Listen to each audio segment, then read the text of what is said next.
Sports Betting is your home for picks, props, and futures for tonight's action.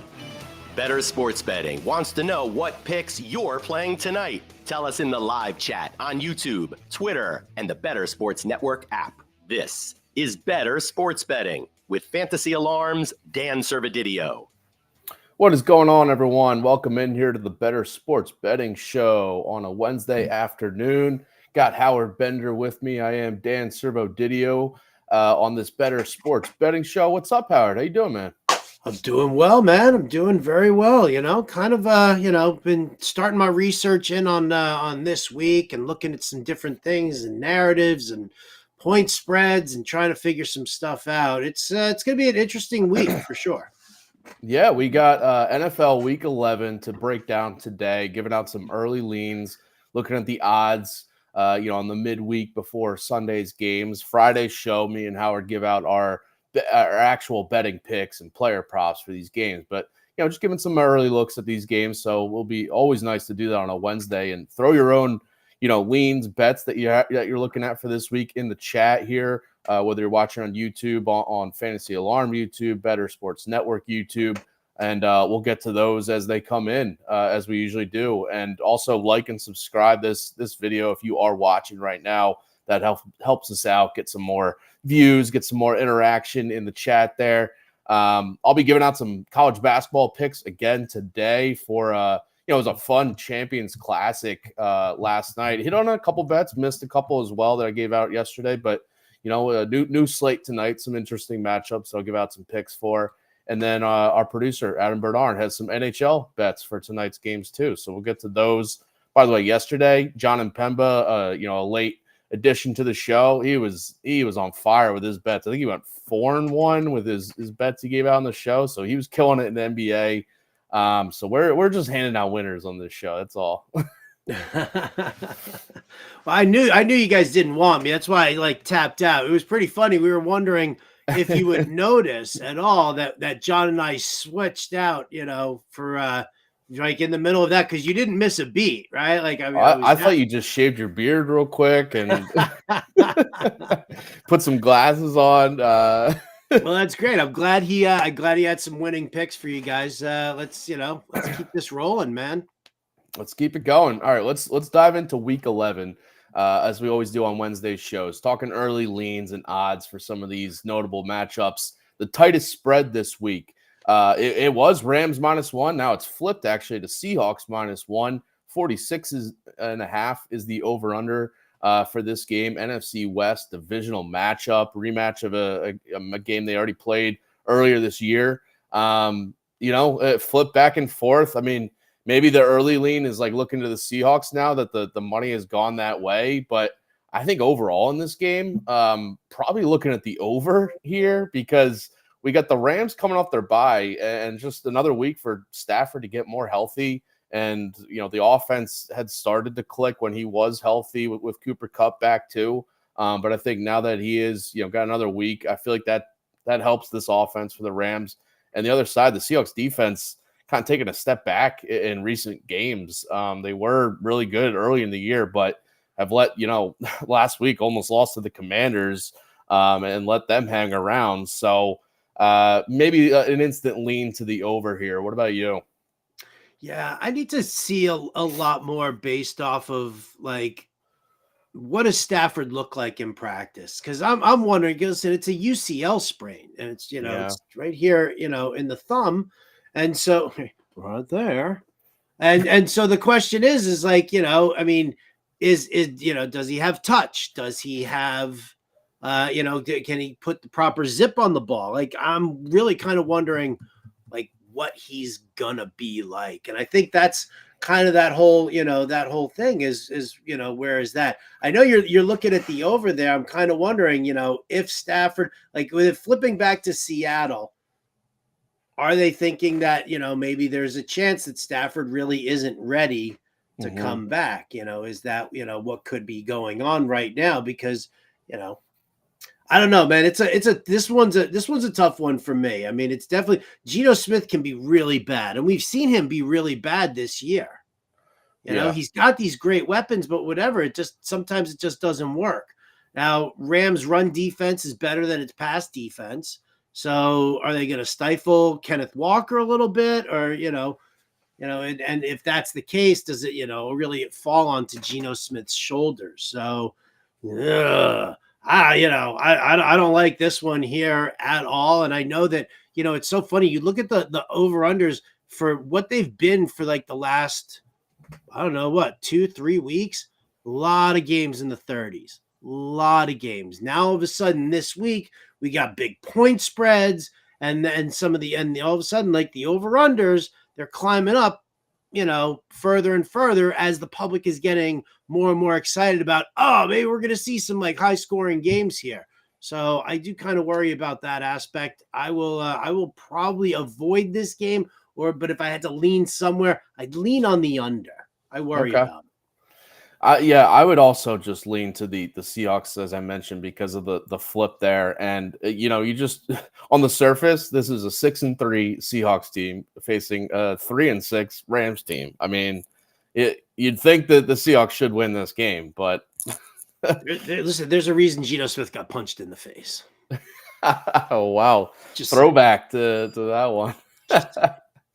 By the way, talking Seahawks here, I lost a bet over the weekend to Howard. We were talking Seahawks Commanders, and I totally forgot. I am a man of my word, so I got to pay off this bet. I am so excited about this right now. I got a little Commander hat on here, and I got 10 push-ups to do, right? So let me just disconnect here. Private Servo, what is your major malfunction?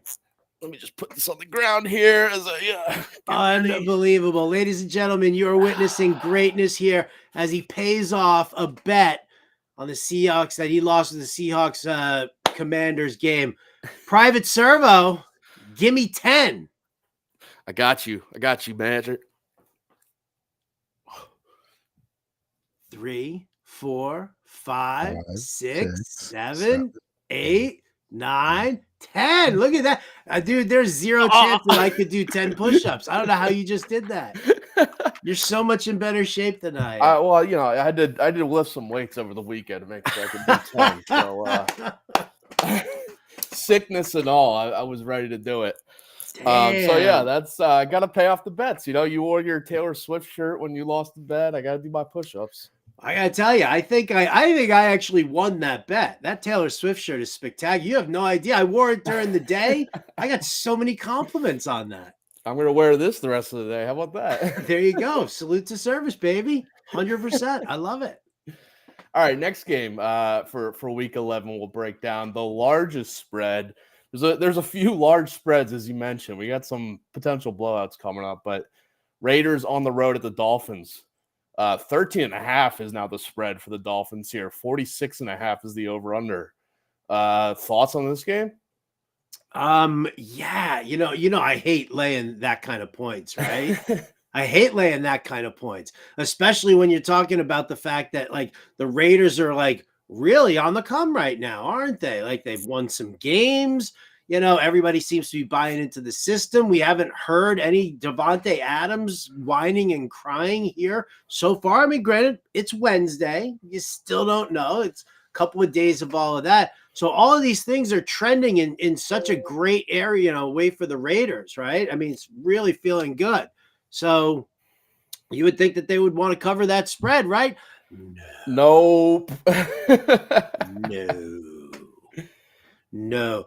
Antonio Pierce is a player's coach, right? And I'm not saying that he's lax with the rules, but maybe, maybe a couple of bad apples, kind of try to take advantage of him being, a player's coach and go out and have a good time. It's Miami, right? Miami flu spreading in that Raiders locker room this weekend. I'm leaning the Dolphins and the points. I'm laying the points. I am completely with you here. This is probably, if you don't pick it, this might be a pick for me on Friday because this is just a complete, back to regression, back to a below average team for the Raiders, a bad team for the Raiders. This is, the 2 wins they had were Jets and Giants. And I see our producer, Adam Bernard, in the chat saying exactly what I was just going to say. it's a big step up in opponent and competition after playing the Jets and Giants. I mean, they just played Tommy DeVito and the Giants and, Zach Wilson and the Jets. And now they got Tua and this Dolphins team coming off the bye, too. I'll say this, though. They had a good game plan against the Jets, moving Devontae Adams in on the slot on a regular so that he wasn't against Sauce Gardner or DJ Reed. I mean, that was a good, solid move. Attack with the run with Josh Jacobs. They beat a good defense. But, yeah, I agree. The Dolphins overall, Dolphins, though, their secondary is a little suspect at times. They just got Jalen Ramsey back off the IR, and we'll see if he, with the bye week, another week to get more healthy for him, if he follows Devontae Adams around. I don't know. I would say they would probably do that. They would probably shadow Devontae. Yeah. Vic Fangio, man. I mean, come on. It's Vic Fangio. Miami also getting possibly Devon Achane back, which is huge for this offense, just being even more explosive again. And also I was looking at, just at Miami because I knew just the narrative this year. They've been losing to the good teams. They've been killing and beating up on the bad ones. This year, they've covered 2 double-digit spreads at home already this year, and they're 4-0 against the spread at home and as home favorites. So, yeah, I think the Raiders are coming in here with that Miami flu and going to struggle, I think, on the road. So I'm with you. Take the Dolphins to even cover this. And, yeah, if it's, honestly, 13.5 is good because you get that if they have a 2-touchdown lead, that's fine. If it goes over 14.5, by kickoff, then maybe I wouldn't take it. But I think the 13.5 is perfectly fine. Yeah. I got no problem with that. I'm glad we agree on that one. I was worried you'd come in with your little Raiders love here, but no. All right, how about the lowest total of this slate? We got Steelers-Browns. Cleveland now only a 1-point favorite. It was about 4 the spread, but we got the news that Deshaun Watson now out for the year.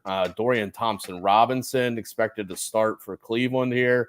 The over-under has now dropped to 33.5. Even with the low total, I'm leaning under here. I think this is going to be a very low-scoring AFC North battle because the Browns with Thompson Robinson, this offense isn't going to move the ball well at all. When he played early this year, they scored only 3 points against the Ravens.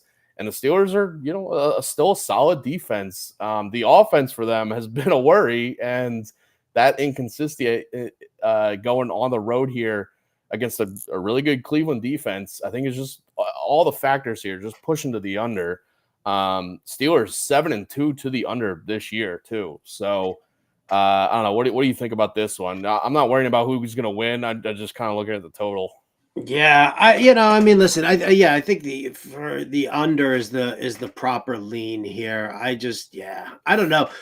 I'll say this. There's a reason though that it's Dorian Thompson Robinson starting under center and not PJ Walker. And I think that they're, maybe the fact that he was thrust into starting duties when he wasn't ready has, increased his workload in practice, how he's now viewing things, and I think that, when you get that taste of the NFL level and you fail, because he did, I'm not going to blame him for it, but does he take that and learn from it? And has he honed himself at practice? Because it's the team is saying, basically Stefanski's saying that he thinks that DTR has made some sort of improvements here, over time that, we know the ceiling here on PJ Walker and we're going to pass on that. So maybe that's kind of, where they're at. I mean, obviously it's just, Browns defense against Kenny Pickett. I know that everybody's down on Kenny Pickett. So yeah, I like the under on this one. We'll see. I mean, I'm pretty familiar with Thompson Robinson when he was at UCLA. And he really benefited for being in a Chip Kelly offense where it was higher scoring and he was allowed to use his dual threat plenty, in the college game there. This is, he's the kind of quarterback where when his first and second reads aren't there, he looks to run it. He looks to, scramble and make plays. I just don't see it going too well for him. When he's going to face a veteran, really good Steelers defense. TJ Watt. I mean, come on. Watt, Cam Hayward chases him down. It's all right. How about the highest total of this Sunday slate? We got Cardinals Texans 47.5 is the over under for this. Texans 5-point favorites at home. We had the return of Kyler Murray last week. Cardinals got the win there. Texans, CJ Stroud is, the dark horse, MVP conversation has been lingering now. But I don't know where to go here. Maybe lean the over, but it's gonna be nice to see Murray versus Stroud in this one. Yeah, I think everybody. I think the majority of the public's going to try and lean on the over in this one, just because there's excitement here with Kyler Murray right now returning, and there's definite excitement on the Texans side with CJ Stroud. Going in there and beating Cincinnati that's they're riding high on that. Now they're going up against this super soft defense. So I think that's kind of what the general narrative is of that game. Whether or not you want to completely buy into it, or maybe if it's I don't know. CJ Stroud at home is also really good versus CJ Stroud on the road. So, yeah, I like this game a lot. I think there are definitely some interesting elements to this game. I don't really necessarily know if I want to bet that kind of a spread, just knowing that Kyler Murray he's such a wild card. He's such a wild card. Yeah. And really, how does DeMeco Ryans and the Texans really, handle him? And, is it a 5-point differential there? So, yeah, it's kind of funny, man. I might eat this game up for DFS, but I might not even want to try and bet it, and just kind of let the chips fall where they may. Yeah, I might stay away too for betting, especially the spread. I don't think the Texans should be favored by this much, but maybe there's a reason they are. Also, you could lean Cardinals plus the points. Yeah, but also on that side, I kind of want to see. Is that the Stucker bet, the Kyler Murray hype? They're begging people to take the Cardinals here. I need to see another game or two from Kyler to see if he's really back. What his true floor and ceiling are right now. So, all right. How about an extra game I throw in here just because we got a tight spread? Should be an interesting matchup. Chargers against the Packers here. Chargers 3-point favorites on the road. 44.5 or 44 is the over under for this one. My instant lean is the Packers and the points as the home underdogs. I just don't think the Chargers, with their defense as shaky and as bad as it is, even though it's Jordan Love and inconsistent Green Bay offense, I don't think they should be home favorites by a field goal here. I feel like this should be kind of closer to a pick 'em, but that's just my feel for it. What about you? Yeah, it's a tough spot. I want to see about Keenan Allen's shoulder. I think that's probably that could be affecting certain things. Very curious to see the way the money comes in on this the rest of the way, because Jordan Love he's looked okay now in the last couple of starts. So is he taking that step forward? We know the Chargers defense is bad. We know that already. I've seen so many videos of people just identifying the Lions offensive line just pushing around the Chargers defensive line. It was crazy. A good yard and a half, past the line of scrimmage. They just kept moving it right up there. So, I think that, Packers are getting a little love here because it's the home star, because the Chargers defense is that bad. But we just saw Najee Harris and Jalen Warren kind of tear up the Packers defense on the ground. So Austin Eckler and Joshua Kelly, all of a sudden that becomes a little bit different. If you're going to run those, outside zone runs with Eckler, so he doesn't always have to look for the holes in the offensive line. I think that it could kind of, it could get a little crazy here. All right. All right, so that's NFL Week 11 for Sunday. Again, Friday show, me and Howard will be giving out our best bets, our player props for all these games. So come back for that. We got college basketball, we got NHL to get to. Got to remind people to get the Fantasy Alarm All-Pro subscription to unlock all the awesome content we got there. DFS for every sport going on right now, NBA, NHL, college basketball, NFL, obviously, but also all these, we got the target report for our fantasy football, red zone report, wide receiver, cornerback matchups coming up later in the week. So you want to get on this. This is a crunch time for fantasy football. So you want to jump on all this now. One-on-one expert access in the Discord as always as well to get your questions answered for DFS, for season-long fantasy, for anything, betting picks as well, most sports overall on Fantasy Alarm. So go to fantasyalarm.com/win and get that all-pro subscription. Yeah, because that QR code was wrong right there, Servo. I just want to shout out here. Go to fantasyalarm.com/let's go. Okay. Because promo code Let's Go, that's going to give you 50% off your first month. There we go. That's just, listen, it's not like a regular deal or anything like that. It's just kind of like a, hey, let's, share a little love. It's holiday times coming up.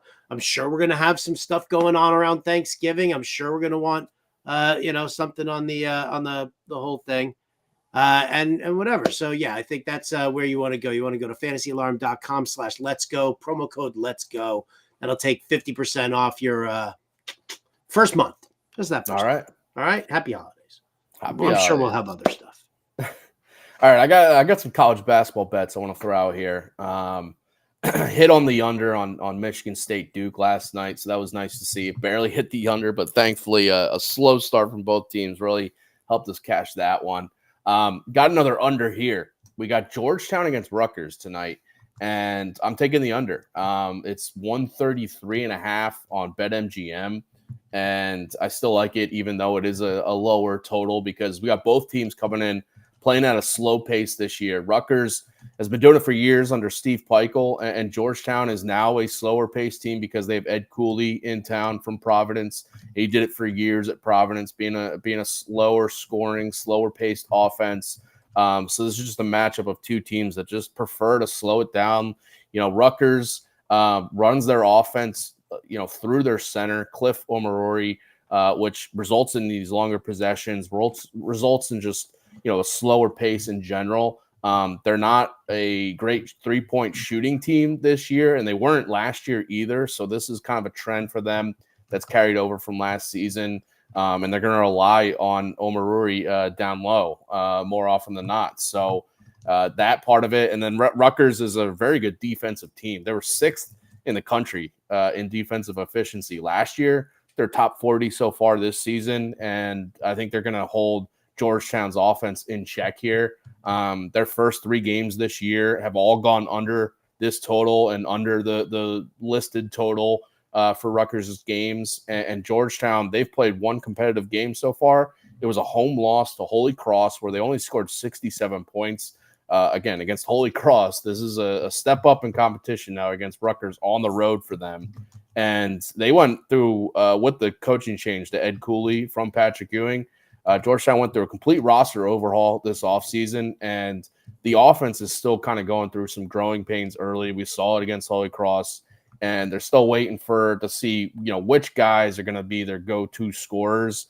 And it's just kind of a tough, transition for them early in the season until we kind of see how things are going to shake out. And again, it's a tough road spot in a raucous home environment for Rutgers. So yeah, I like the under in this game tonight.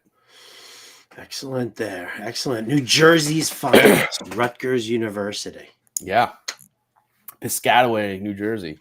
I'm going to go with another one here. Charlotte -6.5. They're playing Utah Valley. This is kind of like an off the board one, but I just think Charlotte, this is a good spot to take the home favorite here because this is a bad matchup, in my opinion, for Utah Valley. They're a team that likes to run their offense through their bigs, through the paint, majority of their scoring coming inside. And Charlotte, though, has a ton of size to combat this and protect the rim. They have 4 guys who are at 6'10" or taller, rotating in at the 4 and 5 spots. And all 4 of these guys are power conference transfers, whether it was last year or the year before. That experience to kind of, go into like a mid-major environment, I think is huge. And again, they have the size to combat exactly what Utah Valley wants to do, which is, play through their bigs, score inside. Utah Valley also had to replace all 5 starters from last year's team. They also underwent a head coaching change with Mark Madsen now took the Cal head coaching job. So they have their entire starting lineup just is a lot of unproven guys, some guys that were backups on this team, some guys that were transfers and from other teams, where I just think it's going to take a little bit for them to get, especially on a road spot here at Charlotte, to really figure out what they are offensively. If their inside scoring and their bigs aren't getting it done, like I think they will in this matchup. So puts a lot of onus on, just their unproven younger backcourt. So I think it's a tough spot for Liberty. Charlotte, by the way, looking to bounce back, and this is a good spot to do so because they lost their last game against Liberty, which is a really good mid-major team. But I think this is a good spot at home with Utah Valley also having to travel across country over to Charlotte for this one. So give me Charlotte to cover this spread.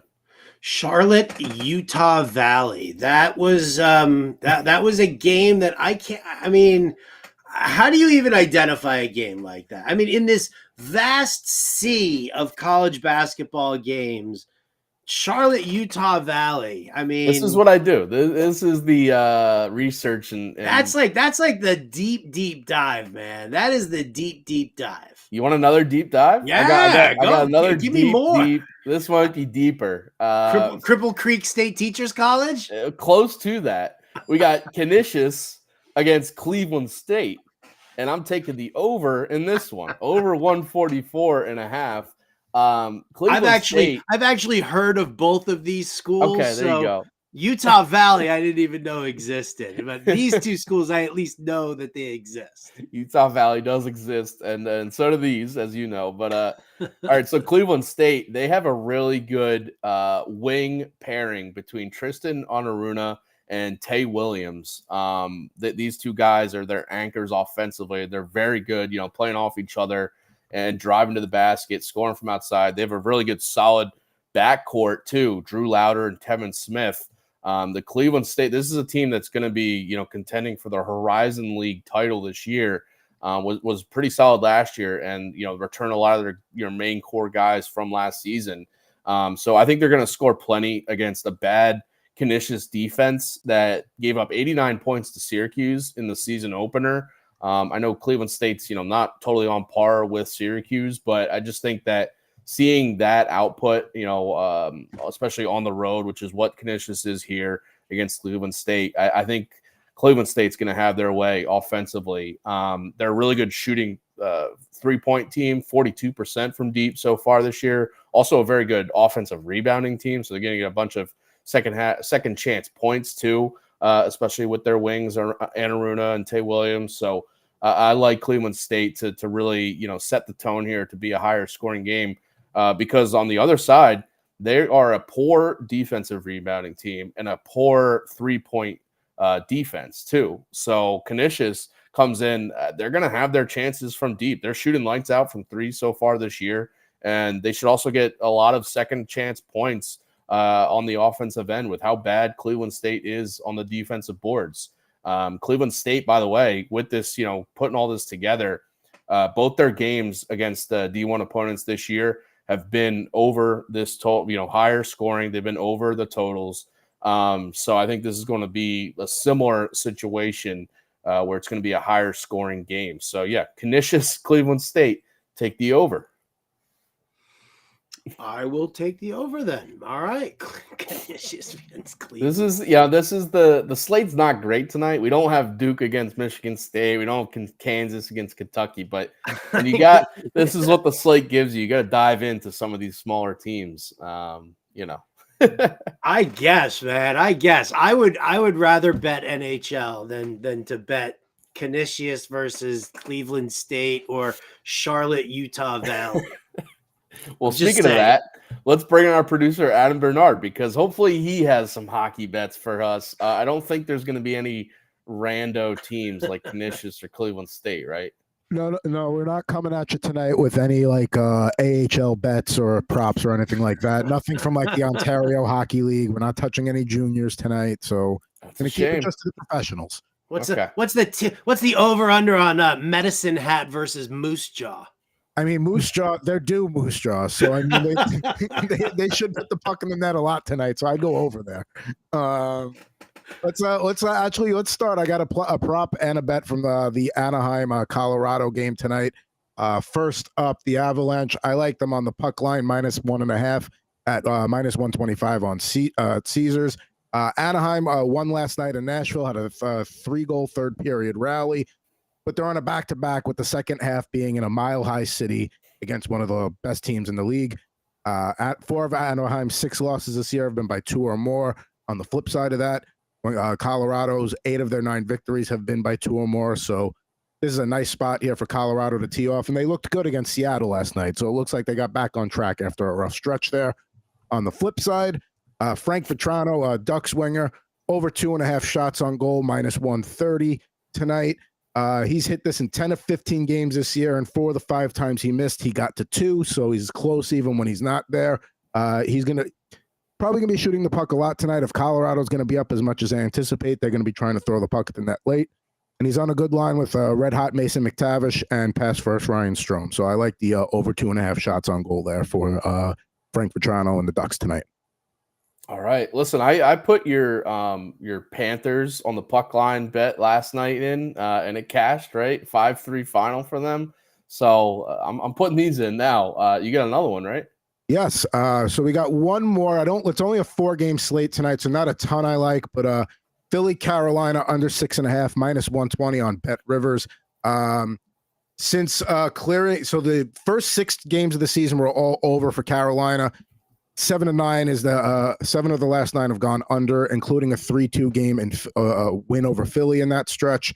Flyers have gone under this mark in 5 of their last 7. They are getting Carter Hart back tonight, who is playing one of his better seasons in Philadelphia. That's not saying a lot, but he looks all right now. Carolina's got Peter Kochetkov going tonight, fresh off a shutout of Tampa Bay. Both teams tend to focus more on their defensive side of the rink. That number did go down to 6 in some spots, so that's why I took 6.5 at Bet Rivers, because it's got like a 4-2 feel to it. So 6, I'm leaving it alone. 6.5, I think you're okay. And if it's at 6, on BetMGM or wherever, then pay up maybe a little for the 6.5. You think? Yeah, I think that's like 6 is right there. So I think 6.5, you're safe. All right. Hockey bets, love it. Yeah, we got that Flyers Hurricanes game is on TNT tonight. Also got the Islanders Canucks on TNT. So if people want to check these out while you're tracking your bets tonight. If you believe in the revenge game narrative, Bo Horvat's returned to Vancouver tonight for the Islanders. If you like anything there, so I love a good revenge game narrative. Sucker take a look at some Bo Horvat. Is anybody due? I need to know if someone's due for. but wait, you gotta feel it in your bones, though. Like you have to feel it in your bones. If we're gonna go with something that our bones are feeling right now, Edmonton, they fired their coach over the weekend. They won the first game after that with Chris Knobloch replacing Jay Woodcroft, who was Connor McDavid's junior coach. So if things are all hunky-dory in Edmonton, and they're kind of riding a similar wave to what Antonio Pierce is doing with the Raiders, a little bit of a different scenario because they actually liked Jay Woodcroft. They did not like Josh McDaniels in ours, but nonetheless, any McDavid props, because he's got to be ready to go off at some point. I saw 3.5 for shots on goal, assists. You want to look at any McDavid or Draisaitl props, it's not a bad way to go. All right. Yeah, that's the fine line where if a coach gets fired and they actually like the coach, then what's the effort like coming out the next game? So they won the first one, but I think that Edmonton is not this bad of a team. At least we don't, they do have goaltending and defensive issues, but I mean, they were in the mix. They were among the division favorites. So, I mean, they got to balance that out with a run at some point. And maybe they get going after they win the other night. Yeah, minus 185. I'm seeing on the money line for Edmonton tonight. So, yeah, if any McDavid or Draisaitl props, if you want to throw something there, that's not a bad way to look. If they indeed have turned it around and start to get going again. Sweet. All right. Thank you, Adam. Love that. All right. On the NBA front, no NBA picks from us here, but Iggy Gilbert has his best bets article over on Fantasy Alarm. So check that out. And tonight on the Bettercast app, we have another gamifying of the NBA. We got the Celtics Sixers tonight. You can go answer multiple choice pregame questions on the Bettercast app for Celtics 76ers at 7:30 is the tip off for that one. But the more questions you win, the more tickets you win, and you can win those for redeem them for authentic NFL merchandise. So it's the Bettercast tonight, 7:30 for Celtics Sixers. No purchase subscription or necessary. You must be at least 18 years old. Download the Bettercast app in the Apple app and Google Play stores. That's about it for us, Howard. You'll be back on Friday's show giving out some NFL picks and props for the weekend slate, but you can always Howard's busy on the Bettor Sports Network of Fantasy Alarm airwaves, Sirius XM Fantasy, so you can always check him out if you haven't already. Tomorrow's show, we'll be back tomorrow, 4 p.m. Eastern, talking some Thursday night football, talking some college football bets that I'll give out. And then coming up after us tonight, we got the 5 p.m. Eastern NBA DFS live show, John and Pemba and James Grande on Bettor Sports Network and Fantasy Alarm YouTube. And then, of course, the Bettercast at 7:30 with Celtics Sixers tonight. So check all that good stuff out. Howard, it's been real. I'm a little out of breath still from doing those push-ups, but I'll be fine. It's a pleasure. Thank you so much for paying up on that bet. That is fantastic. I do want to shout out that while John and Pemba crushed it with the NBA yesterday, that bet of the day from Iggy Gilbert that I was going to give out had John not shown up. That cash, by the way. Ooh. His 2-unit bet, Nikola Jokic on the boards. So you could have checked that out with the Fantasy Alarm All-Pro subscription. So he's got some bets out for tonight, so check those out for tonight's games. All right, we'll catch you guys tomorrow. Good luck with all your bets tonight and this weekend, and we'll see you guys later. Bettor Sports Betting on the Bettor Sports